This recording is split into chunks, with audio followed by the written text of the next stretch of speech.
Hey, all you Clear Lake peeps. Ross England here with Clear Lake Guide Service. Coming to you from my front porch. And the reason I'm coming to you from my front porch is because we were supposed to fish today. And it's pretty nasty out there. Today is one of those days that Clear Lake is famous for that, honestly, there's other days. And the older you get, the more you realize, you're not going to learn anything on a day like today. Don't take a beating, don't beat up your equipment, and just take the day off. So that's what we did today.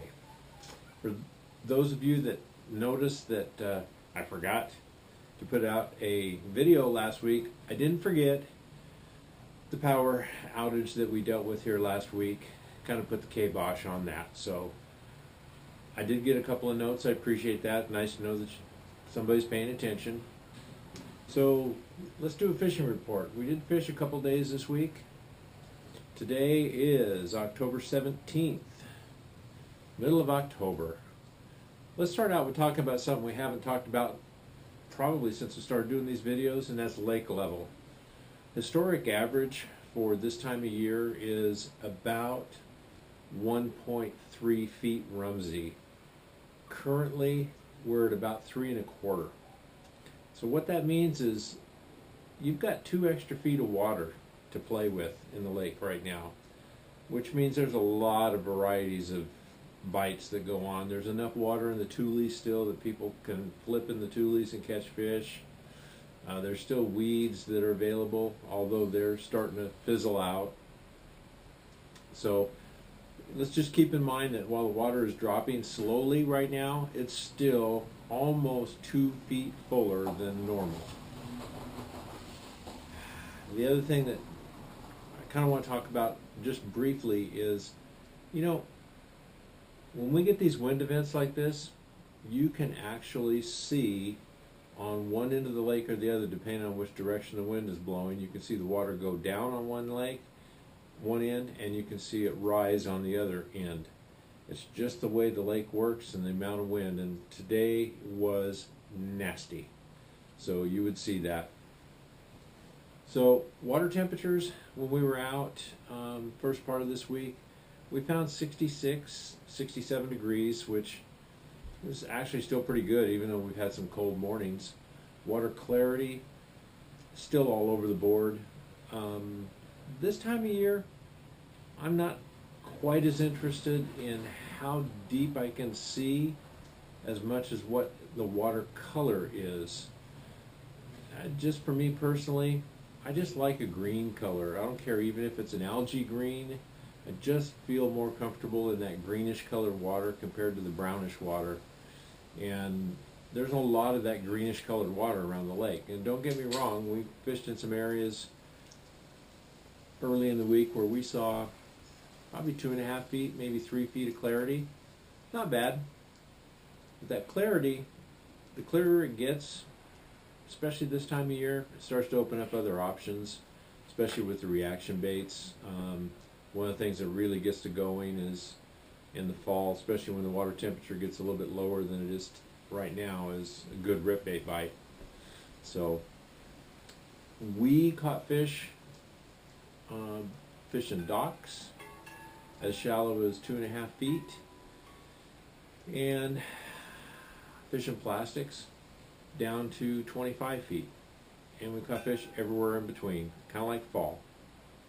Didn't have any good fish this week, but we had decent limits. And by decent, we had a handful of 4-pounders Monday. Yesterday we had a couple. It's kind of junk fishing, but not really. I mean, it's kind of, if you know where to look and you know what depth to be fishing, you know the right things to throw. Caught fish on Ned rigs, caught fish on LVs, caught fish on chatterbaits. I know I talked to a couple of guys this week who did really well fishing jigs. So, I mean, there's all kinds of bites going on. It wouldn't surprise me if somewhere there isn't a rip bait bite. And of course, if you're stubborn enough and you drag around, swim baits of any shape or size, whether they be underspins or weedless rig ups, you'll probably catch fish on those too. It's not like the bite is that difficult. The only difference that I've found is I personally haven't just stumbled on a patch of fish. Most of our fishing has been a couple fish here, a couple fish there, but we yesterday was a little bit slower day, a little bit weirder day. We kind of made some accommodations for our client, and we ended up with 9 fish. I caught 4 before he showed up, so actually we caught 13 fish yesterday. Monday we had 28. So the bite's good. It's good. And I talked to a few other guys who were doing well too, and a few other guys who were not doing so well. So that's kind of fall fishing. Activity, I believe there is, let's see, first of all, we covered lake level, we covered clarity, we covered temperature, we talked a little bit about the bite. What's coming up this week and next week? There's an ABA tournament, which I'm sure goes out of the Lakeport area in general on Saturday. They've normally been drawing about 15 boats, somewhere in that range. So it's not going to be a major inconvenience. The following week, things will get a little bit more messed up.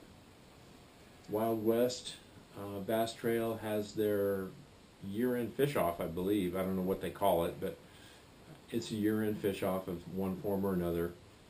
It was originally scheduled to go out of Redbud, and it's, as of today I heard, it's been moved to Conocti Vista. So that's a pretty significant change. That's a Saturday and Sunday event. Not sure what their pre-fish rules are, but look for Saturday and Sunday, not this coming weekend, but the weekend after. Look for it to be busy. So there's your activity levels. I think, as you know, I look today and tomorrow seem to be kind of the cooler days and a little bit weirder weather days, but projecting all the way into next week, we're looking at weather that's getting back up into the mid-80s. I've seen like 4 or 5 days that are 84, 85, 86. Kind of normal fall weather for this time of year. It's kind of a time when people are starting to move off and do other things, and the bite starts getting pretty good. So, you know, look for the reaction bite to get better. Look for, basically what you should be looking for is look for signs of bait fish and fish going after them, whether it's on your graph or just when you're going down the bank. You're not going to see the explosions that you see for the most part on some of the reservoirs where they just go nuts on the surface. They're splashing all over the place. A lot of this is you're just going down a bank and you see a little kind of a boil under the surface. You think, okay, was that a bird or a fish? Well, this time of year, just pretend it's a fish and act like it's a fish, and you're probably going to get dividends. So I know that was the case yesterday morning for me. 3 of the 4 fish that I caught in about 45 minutes were just that kind of a deal. I'm going down the bank and looking while I'm fishing, saw a boil, like, got up there, threw a bait on it, caught a fish. So there was a number of fish that we caught yesterday that were kind of done the same way. So that's my report for this week. Thanks for watching. It's Ross England, Clear Lake Guide Service. My little buddy Caleb, he had a little rough week, had a little dental surgery, so he was kind of under the weather, but I'm sure he popped back real quick. You can find us on Facebook, on the web at clearlakeguideservice.com, or you can find us on our YouTube channel, Clear Lake Guide Service. Thanks. We'll see you next week.